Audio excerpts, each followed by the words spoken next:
नमस्ते। Solid facts with Hemant अत्री में आप सबका स्वागत। जैसा आप देख रहे हैं हेमंत सर हमारे साथ मौजूद है। बहुत स्वागत सर। सर, संसद का ये जो मानसून सत्र है वो लगातार जारी है, लेकिन उसमें क्या हो रहा है ये किसी को नहीं पता। दरअसल इस 15 दिन में कभी भी संसद चलने नहीं दी गई, ये हम लगातार देख रहे हैं। एक तरफ जहां प्रधानमंत्री नरेंद्र मोदी और गृह मंत्री अमित शाह पूरे इस मानसून सत्र गायब रहे हैं, उनको पूरा विपक्ष एक साथ मिल करके खोज रहा है। पहले संसद भवन के अंदर एक जगह खड़ा होकर के मकरद्वार पे खोज रहा था, और अब वो टहल टहल के नहीं मार्च निकाल के खोज रहे, लेकिन उसके बावजूद भी वो नहीं मिल रहे। उधर बिरला साहब आते हैं और पहले 2 मिनट में वो ये बताते हैं कि देखिए, देश की निगाहें संसद पर है, संसद चर्चा के लिए, संसद संवाद के लिए, संसद से जो है संसद का प्रश्नकाल बहुत महत्वपूर्ण होता है। जनता ये देखती है, जनता वो देखती है। आप नहीं चलाना चाहते, नहीं चलाना चाहते, नहीं चलाना चाहते, 12 बजे तक के लिए स्थगित, नहीं चलाना चाहते, नहीं चलाना चाहते, नहीं चलाना चाहते, अच्छा 2 बजे तक के लिए स्थगित। ये यही सीन चल रहा है लगातार। कहीं कोई इसके आगे बढ़ता हुआ क्रम दिखाई नहीं दे रहा। उधर राहुल गांधी, भाई सदन चल नहीं रहा है, संसद में राहुल गांधी को बोलने नहीं दिया जा रहा है। राहुल गांधी संसद के बाहर बोलने का काम करते हैं, और अकेले नहीं बोल रहे, वो उन तमाम जेनजी को ला करके भी बोलने का मौका दे रहे हैं। जिस जेनजी से मोदी जी को इतनी बड़ी समस्या हुई, पहली बार इस्तीफा ले लेना पड़ा एक मंत्री का, उसके बावजूद भी राहुल गांधी रुकने का नाम नहीं ले। कल भी उन्होंने एक प्रेस कॉन्फ्रेंस की, क्या कह रहे थे सुनवा देता हूं, सुनाइए जरा। Violence. The person who has had the pellet gun fire into this young lady, the person who's had the pellet gun fire into that young man I brought here, the person who has turned the police force against this young lady who's asking for their protection is Mr. Amit Shah, is the Home Minister of India. He does not have the decency to come to Parliament. He does not have the decency or the courage to comment on what has happened. And there's only two possibilities. One, he did not know that this violence was being carried out on the children, in which case he's incompetent. And two, that he ordered the shooting of the pellet gun, he ordered the violence on these children, on these youngsters, which means he is culpable. Either way, he is responsible. Forcibly उनसे apology, 15 साल के बच्चे से apology लेना और फिर उस apology को एक्सेप्ट करना, accepting that apology is complete nonsense. We do not accept it. We want a education system. Sir, लगातार तलाश के बाद भी कहीं मिल नहीं रहे हैं, जवाबदेही कोई तय नहीं हो पा रही है। किसके आदेश पर पैलेट गन फायर हुआ ये पता नहीं चल पा रहा है, कोई बता नहीं रहा है। उधर माफी जो है, एक तरफ कहा जा रहा है कि कोई कार्रवाई नहीं होगी, सुप्रीम कोर्ट तक में कह दिया गया है, और दूसरी तरफ पुलिस भेज भेज करके 15 साल की बच्ची के से भी वीडियो बनवा बनवा करके माफी मंगवाई जा रही है। हो क्या रहा है, चल क्या रहा है? प्रधानमंत्री गृह मंत्री के लिए जो सबसे आसान रास्ता है सदन में आकर के जवाब दे देना, उसको क्यों नहीं अपना पा रहे, बाकी सारे हथकंडे अपना रहे हो? प्रकाश जी नमस्कार, आपको सारे दर्शक साथियों को भी। मोदी जी ने, अगर आपको याद हो, इसी सदन में ये कहा था कि एक अकेला सब पर भारी, अगर याद हो आपको तो। 20 तारीख को पार्लियामेंट शुरू हुई थी मॉनसून सेशन, और 6 तारीख है। आज तक मोदी जी अगर उसमें दिखाई दिए हो पार्लियामेंट के अंदर तो आप बता दीजिए मुझे। पार्लियामेंट का मतलब चैम्बर के अंदर। नंबर 1, गृह मंत्री जी, इस देश के सबसे ताकतवर, जिनका खौफ किसी भी विरोधी पार्टी के सांसदों को एक रात में टूट कर देता है, वो एक छोटा सा बयान देने नहीं आ पा रहे कि बच्चों पर ये जो कुछ ज्यादती हुई 20 तारीख को, ये क्यों हुई, किसके आदेश पर हुई। यानी कि 12.25 साल तो सत्ता के, और उससे 1 साल पहले इन्होंने अपनी ब्रांडिंग करनी शुरू कर दी थी गुजरात में रहते हुए। 13.25 साल में इन्होंने अरबों खरबों कॉर्पोरेट का रुपया लगवा करके दोनों की जो ब्रांडिंग की गई थी, 95% मोदी की और 5% शाह की, वो सारी की सारी राहुल गांधी ने इन 65 सेकंड के इस वीडियो में तार तार कर दी है, उसका भांडा फोड़ कर दिया है। 10 सेकंड में तो प्रधानमंत्री जी को निपटा दिया कि बच्चियों से जबरन वीडियो मंगवा करके उनको माफ किया जा रहा है, जबकि माफी प्रधानमंत्री को मांगनी चाहिए थी। 10 सेकंड लगे, और 55 सेकंड बताने में इस बात के लगे कि गृह मंत्री जी को क्या करना चाहिए और वो क्या नहीं कर रहे। अगर वो बच्चों पे जो ज्यादती हुई उनसे पूछ करके की गई तो एक अलग मसला है, उसके ऊपर कार्रवाई होनी चाहिए। अगर उनसे पूछ के नहीं की गई तो उनको बताना चाहिए, फिर वो अक्षम। ये इतनी साधारण सी 3 वाक्यों की बात इस सरकार को पिछले 15 दिन से संसद ठप पड़ी है, इस सरकार को समझ में नहीं आई। और संसद का मतलब क्या होता है, वो शायद ये लोग समझना नहीं चाहते, या संसद को ये संग्रहालय बढ़ाई चुके हैं, पिछली संसद का जो हमारा भवन था उसको संग्रहालय बढ़ाई चुके हैं, तो लोकतंत्र को तो एक तरीके से वहां छोड़ चुके। अब सवाल ये है कि इतने छोटे से मसले पर बच्चों के ऊपर जो बर्बरतापूर्ण कार्रवाई हुई, उस पर अगर प्रधानमंत्री संसद में बयान नहीं देते और गृह मंत्री बयान नहीं देते, इसका मतलब आप क्या समझेंगे कि इस देश के 40 करोड़ जो जैन जी है उसके प्रति उनका व्यवहार आपराधिक तौर पर कंटेम्पचुअस नहीं है क्या, अवमाननापूर्ण नहीं है क्या, या उनकी जो मांगे थी उनके ऊपर उनका क्या रुख है, ये भी तो उस बयान से ही पता लगेगा। और प्रधानमंत्री जी ने किया क्या, जबर ने एक बच्ची से वीडियो करवाई और उसके बाद उनको बच्चों को माफ करने का प्रपंच किया गया। राहुल गांधी ने जो ये प्रधानमंत्री के बारे में 10 सेकंड कहा, केवल 10 सेकंड की बात की, इसने प्रधानमंत्री ने जो 4-5 रील बनाई थी जिसपे करोड़ों के व्यूज आए थे, उन सबको तहस नहस कर दिया है। और जेन जी ये समझ गई कि कौन तुम्हारा है, कौन अपना है और कौन पराया है। ये जो बच्चे साथ खड़े हुए थे, कभी आपने किसी विपक्ष के इतने बड़े नेता को देखा है कि अपने मन से कभी बच्चों को बोलते हुए देखा हो? राहुल गांधी ने लगातार दूसरी बार किया। पिछली बार वो लोचम था जो लड़का, उसको जिस तरीके से आंख में पैलेट गन की वो लगी थी छर्रा, और उसके बाद उसकी आंख खराब हो गई खुद उनको लेकर के। अब ये राहुल गांधी ने जो सारों को दिखाया, अब संसद की हालत क्या होगी उसकी एक कल्पना कीजिए। आज खड़गे साहब ने कितना नाराज होकर के कहा कि अब मुझे रिजिजू सिखाएंगे कि मुझे संसद में क्या बात करनी। आमतौर पर इस तरीके का भाषा प्रयोग नहीं करते खड़गे साहब। और उसके बाद उन्होंने बाकायदा प्रेस कॉन्फ्रेंस की और कहा कि अगर मोदी जी का, अमित शाह का लोकतंत्र के अंदर कोई भी भरोसा है तो प्रधानमंत्री को आके माफी मांगनी चाहिए जो बच्चों के साथ हुआ, और गृह मंत्री को आकर के स्पष्टीकरण देना चाहिए। प्रेस कॉन्फ्रेंस करके जब हमने शो शुरू किया उससे 1 मिनट पहले उनकी प्रेस कॉन्फ्रेंस खत्म हुई। और अब चलाया क्या जा रहा है कि गृह मंत्री जी संसद पहुंचे हैं, संसद परिसर, चैम्बर में नहीं, संसद परिसर पहुंचे हैं, और वह FCRA कानून जो है, फॉरेन कंट्रीब्यूशन रेगुलेशन एक्ट, उस पर चर्चा में भाग ले सकते हैं। चर्चा में भाग तो तब लेंगे ना जब पहले अपना स्टेटमेंट देंगे। तो अभी भी किसी भी तरीके से एक अकेला सब पर भारी का बुखार शायद उतरा नहीं, एक मंत्री के जाने के बावजूद। मोदी जी जिस तरीके से कंप्लीटली लापता है संसद से, और अमित शाह के बारे में आपके कुछ पत्रकार ही बताते हैं कि नहीं वो संसद आए थे। संसद में तो सिक्योरिटी वाले भी आते हैं, unless and until you enter in the chamber, वहां आने का क्या ही मतलब। तो कुल मिलाकर के ये जो व्यवहार है ये लोकतंत्र के प्रति और संसद के प्रति पूरे तरीके से अवमाननापूर्ण है। और जो देश देख रहा है कि इतना बड़ा घटना आपने कभी सुनी कि इतने दिनों तक संसद ठप रहे और प्रधानमंत्री और गृह मंत्री उसकी परवाह ना करें। और कल तो कमाल ये हुआ कि किरण रिजिजू जाकर के राहुल गांधी से उनके चैम्बर में मिले, गृह मंत्री की कोई बातचीत नहीं, प्रधानमंत्री की कोई बातचीत नहीं। वो किस लिए वो मांग रहे हैं कि भाई जो परिसीमन बिल है उसको ले आते हैं। जो सरकार की प्रायोरिटीज देख लीजिए, विपक्ष 15 दिन से क्या कह रहा है, और इन भाइयों को अभी भी परिसीमन की पड़ी है ताकि सत्ता को सदा के लिए अपनी दासी बनाया जा सके।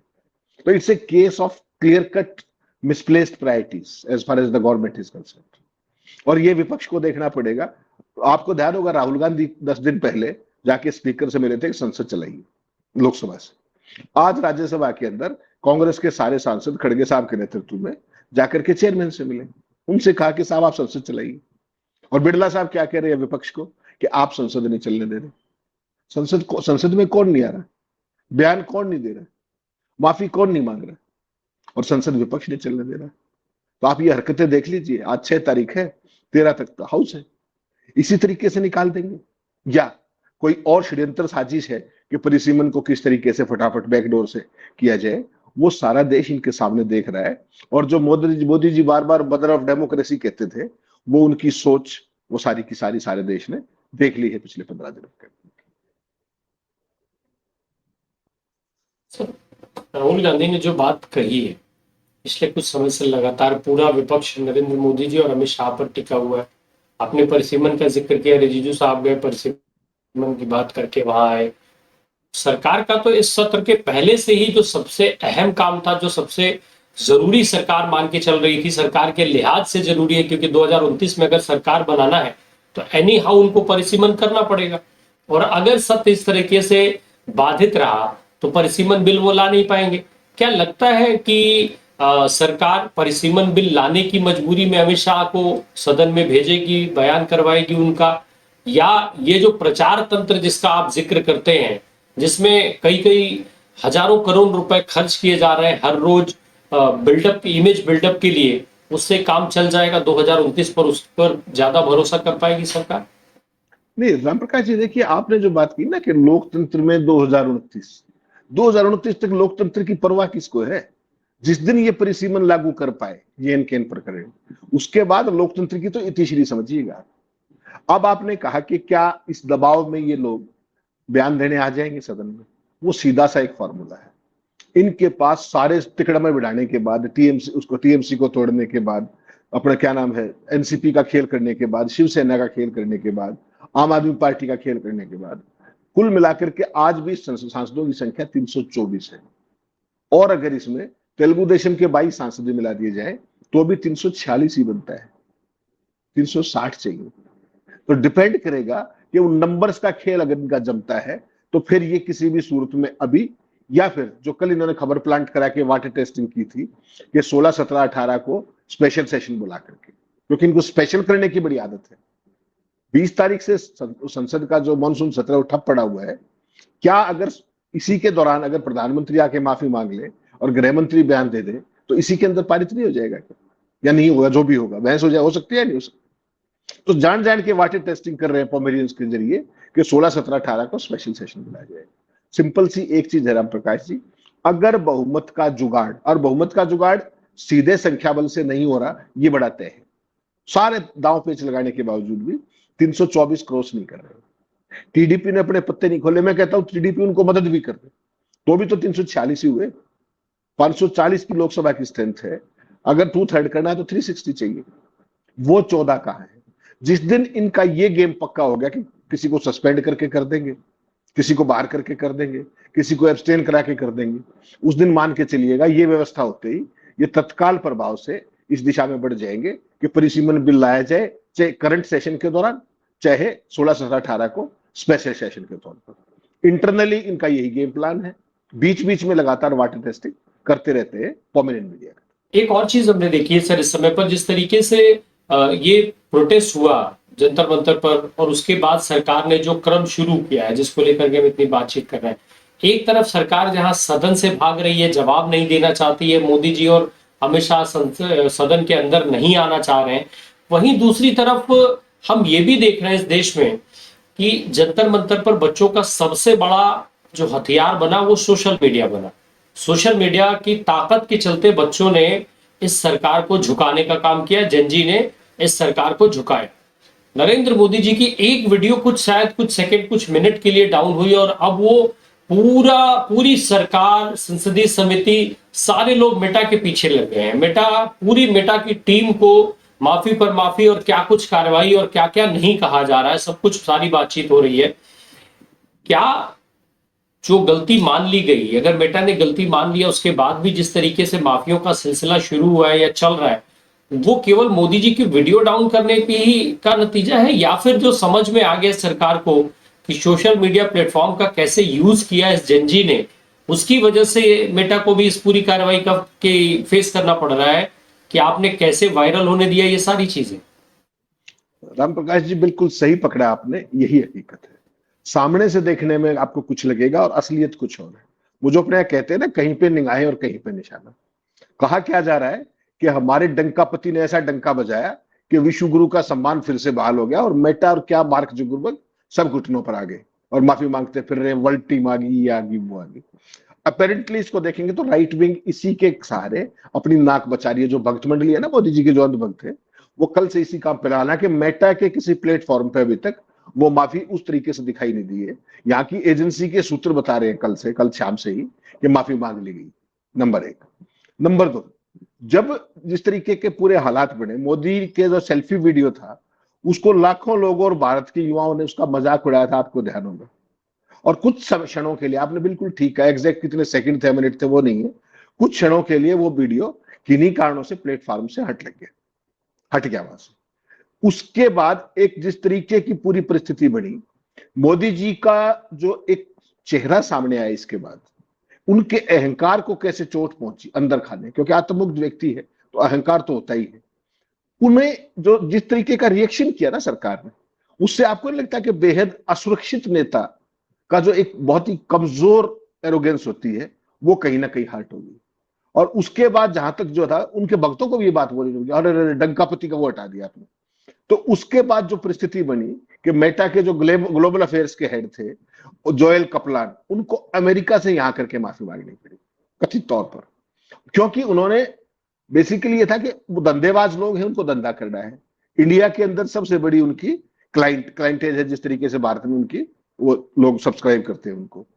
बेसिकली जो आज की परिस्थिति है उसको आप देखिए कि मोदी जी की छवि इतनी कमजोर कैसे है कि एक वीडियो के हटने से थोड़ा सा वीआईपी अकाउंट और फला, वहां पर ऐसा कुछ नहीं होता है। बेसिकली क्या है कि ये तलब करने का मामला, जकरबर्ग से माफी मंगवाने का मामला एक संदेश देने की बात है अपने चेलों को। बाकी देश तो काबू आ नहीं रहा, बाकी जनजी तो काबू आ नहीं रही, तो उनके सामने डंका बजा के दिखाने की कोशिश कर रहे हैं। लेकिन सच कुछ और है जो आपने कहा। सच ये है कि मेटा की जो ग्लोबल टीम है उसको जो तलब किया गया, उससे जो कथित तौर पर माफी मंगवाई गई, उसके अंदर जो उसकी बैकग्राउंड है उसमें यह है कि कैसे ये जो स्टूडेंट प्रोटेस्ट था, कैसे ये गाली गलौज थी और कैसे ये कॉकरोच से जुड़ी सारी वीडियोस इतनी वायरल कैसे होगी भारत में नहीं पूरी दुनिया के अंदर। असली चिंता इनकी ये है। अभी तो अब वेट कीजिए, अगर इनकी चलती तो अभी तक तो ये एलन मस्क को भी बुला चुके होते। ट्विटर ने कुछ, एक्स ने कुछ कम काम नहीं किया इसमें पूरे योगदान के अंदर। और एक्स पे तो जो हो रहा है ना, आप उसको देख के सर पीट लेंगे।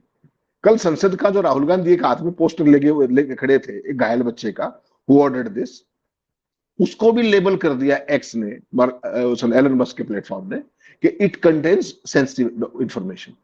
उसके बाद राहुल गांधी ने एक वीडियो लगाई, उस वीडियो का सारा कंटेंट तो वो कर दिया, उसमें केवल अमित शाह दिखाई दे रहे वीडियो में, राहुल गांधी। तो आप समझिए इस पूरे खेल को। एलन मस्क वही है जिसके बच्चे खिला के आए थे, याद होगा ना आपको। उनकी आया थी, भारत के प्रधानमंत्री थे, भारत के विदेश मंत्री थे, भारत के सर्वशक्तिशाली एनएसए थे, भारत के राजदूत थे, और उनके सामने कौन थे?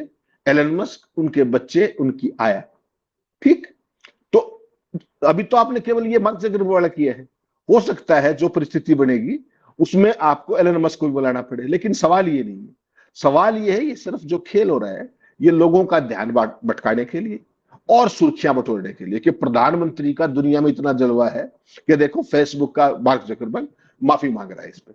तो बेसिकली देखना ये पड़ेगा कि जो मेटा की जो परिस्थिति है, मेटा का जो ओवरऑल मुनाफा है वो 70 मिलियन है, उसका जो ग्लोबल मुनाफा है उसका भारत से वो केवल 0.12% है, लेकिन भारत में उसका कंज्यूमर बेस सबसे बड़ा है। तो 77 मिलियन मेटा के लिए कोई बड़ी चीज नहीं है। अगर उनका 100 रुपए का धंधा है तो भारत से उनको 12 पैसे का धंधा मिलता है, और उस 12 पैसे में भी सबसे ज्यादा धंधा किसका मिलता है? भारतीय जनता पार्टी का, क्योंकि पैसा उसी के पास है। आपने देखा जिस तरीके से चुनाव में जो वहां पर विज्ञापन दिए जाते हैं और सारी चीजें होती है। तो ये पूरे का पूरा ध्यान भटकाने के लिए, और आज की तारीख में आप हालात देखिएगा, जानकर सन रह जाएंगे कि इस देश के अंदर प्रधानमंत्री और अपने क्या नाम उत्तर प्रदेश के मुख्यमंत्री के बीच में एक होड़ भी लगी हुई है। उसको भी देखना पड़ेगा आपको इस सारे के सारे खेल के अंदर, कि किस तरीके से प्रधानमंत्री जो है देश का, उसने 11 साल में 6,000 करोड़ रुपए के प्रिंट को विज्ञापन दिए, और यूपी की योगी सरकार ने 8 साल में 7,000 करोड़ के विज्ञापन पर खर्च कर दिए। यानी कि जो पर डे का खर्चा उत्तर प्रदेश की सरकार का है विज्ञापनों पे, वो केंद्र सरकार से ज्यादा है as far as print media is concerned. तो आप सोच लीजिए कि ये छवि जो बढ़ाई जाती है ना, बुलडोजर बाबा से लेकर के 56 इंची से लेकर के सरदार पटेल के तौर पे किसी को स्थापित करना और विपक्ष को गालियां देना, वो एक ही पैकेज है उसके अंदर, कि हमारी बल्ले बल्ले दिखानी है, विज्ञापन की चिंता मत करो, और बाकी सब विपक्ष और क्या चीज वो हम तय करेंगे, तुमने केवल दिखाना है।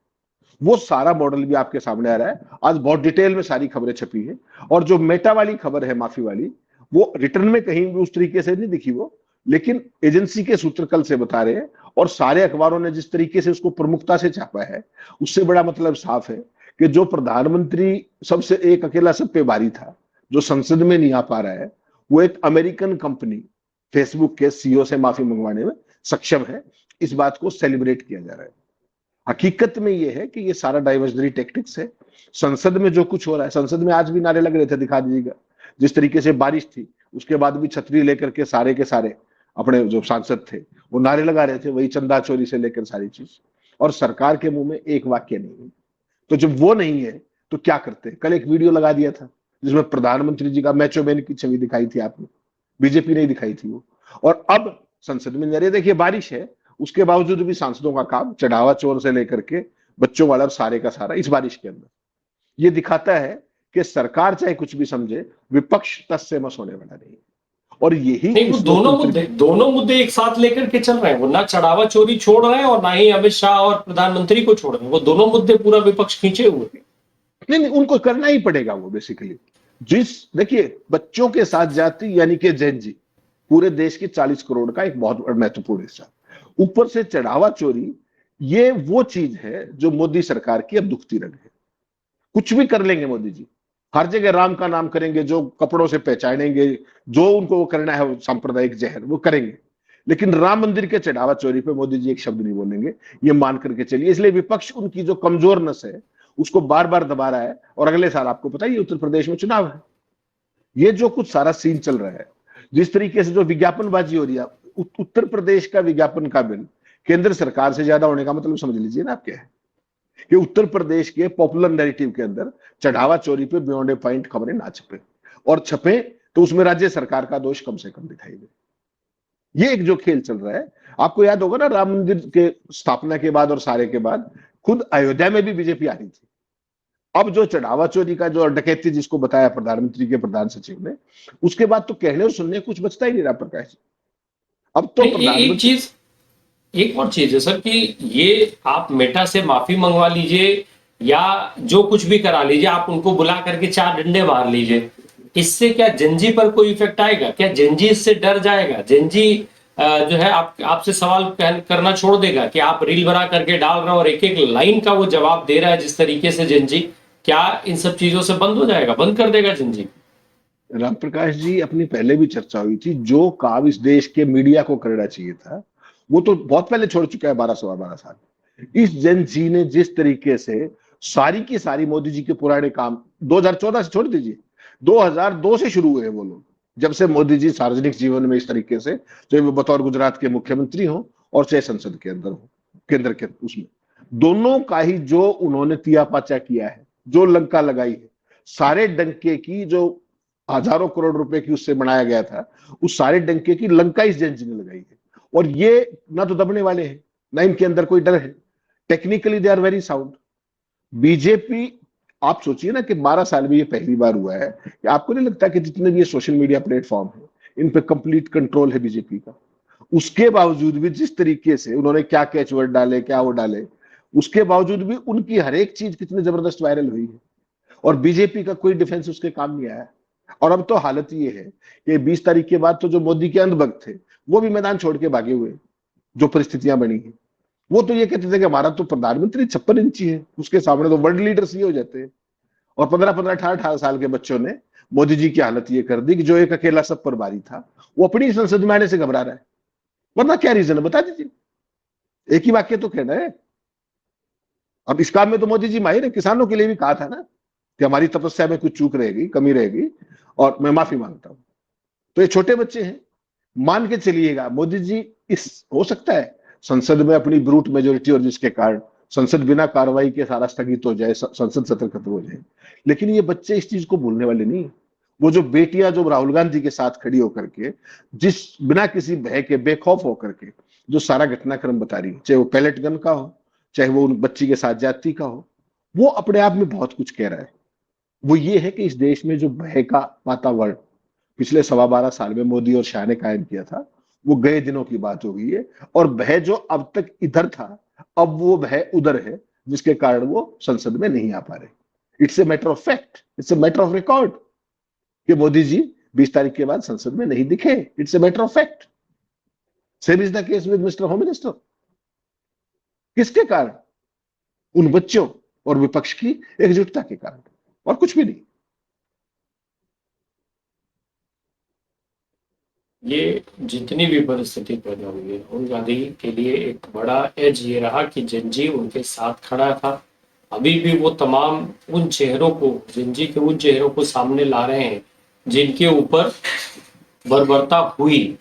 सर एक चीज समझ लें, जिन बच्चों के साथ व्यवहार हुआ बर्बरतापूर्ण, या जो बच्चे किसी भी वजह से चर्चा में रहे, वो बच्चे जो सामने आकर के बात कह रहे हैं, क्या जेनजी इसको सरकार के और विरोध के तौर पर नहीं देखेगा, जब वो बच्चे सामने आके बता रहे हैं कि हमें इसलिए गालियां दी जा रही हैं क्योंकि हमने ट्रक रोक दिया था और गैर संवैधानिक तरीके से, गैर कानूनी तरीके से जिन बच्चों को ले जाया जा रहा था उनको छुड़ा लिया गया, या कोई बच्चा ये आकर के कह रहा है कि मेरा नाम ये है, मेरा नाम लगता है कि मैं मुस्लिम हूं, इसलिए मुझे स्पेशली टारगेट किया जा रहा है। क्या आज का यूथ इन चीजों को सरकार और भाजपा के लिए नेगेटिव सेंस में नहीं देखेगा, नहीं लेगा इसको? लेगा नहीं, ले रहा है लगातार, और यही सरकार की सबसे बड़ी चिंता का कारण है। आपको क्या लगता है अमित शाह और प्रधानमंत्री को विपक्ष की चिंता है? कभी कभी चिंता नहीं उनको, माफ कीजिएगा। उन्होंने अपने सारी जितने प्रयास कर सकते थे, वीडियोबाजी से लेकर के, प्रधानमंत्री रात को 12-12 बजे वीडियो लगाई, जेनजी का फ्रेंड्स बनने की कोशिश की। वो उनके दादा की उम्र के हैं नरेंद्र मोदी जी, उसके बाद भी फ्रेंड्स कह के संबोधित करने की कोशिश की, उसके बावजूद बताने की कोशिश की इतने करोड़ लोगों ने मोदी जी को देखा, ये किया। उसके ऊपर रिएक्शन क्या था वो नहीं देखा आपने? जो बच्चों के कमेंट्स आए उन सबके ऊपर, उसका मतलब क्या है कि जेनजी ने इनको माफ नहीं किया है, और यही सरकार की सबसे बड़ी चिंता है। और ये जो बच्चे राहुल गांधी के साथ खड़े होकर आप बीती बता रहे हैं, ये उस बिना भय के बच्चों का प्रतीक है जो इस सरकार का सबसे बड़ा डर है कि इनका डर कैसे निकल गया, और वो डर वहां से निकल के शिफ्ट सत्ता की तरफ हो गया। तभी तो प्रधान का इस्तीफा हुआ, तभी तो बात यहां तक आ गई कि गृह मंत्री का इस्तीफा मांगा जा रहा है। तो ये तो बेसिकली बकरे की मां कब तक खैर मनाए वाली बात है। आने वाले समय में अगर मोदी जी ने अपनी सरकार का रवैया नहीं बदला और हर तरीके से जो जहां भी है कि दमन कर दो, ये कर दो, खाली करा दो, वो चीज डेमोक्रेसी में अब उनके सामने आ रही है कि डेमोक्रेसी में हाका नहीं जाता, मिलजुल के बात करके सर्वसम्मति से चीजों को आगे बढ़ाया जाता है। इस तरीके की चीजें अल्टीमेटली बीजेपी के लिए बड़े भारी नुकसानदायक हैं। आपने जो 3 बाय इलेक्शन देखे, उनमें से 2 में जो बीजेपी की गत बनी है, उसका एक बड़ा कारण, कोई कुछ भी कहता रहे, सबके अपने अपने विचार हैं, लेकिन उसका एक बड़ा कारण इस जेनजी के साथ हुई जाती भी है, ये मान के चलिए। जेनजी को, मुझे लगता है जेनजी बहुत ठीक से इन सारी चीजों को चुनौती के तौर पर ले रहा है और उसका जवाब भी दे रहा है। प्रधानमंत्री और गृह मंत्री के पास शायद कोई रास्ता नहीं है, जवाब उन्हें आज नहीं तो कल देना ही पड़ेगा। और रही बात परिसीमन बिल पर, उनके इतना ज्यादा परिसीमन बिल उनके लिए जरूरी क्यों है, मुझे लगता है ये भी दर्शकों को बहुत ठीक से समझ में आ गया होगा। बहुत शुक्रिया सर हमसे बात करने के लिए। Thank you so much.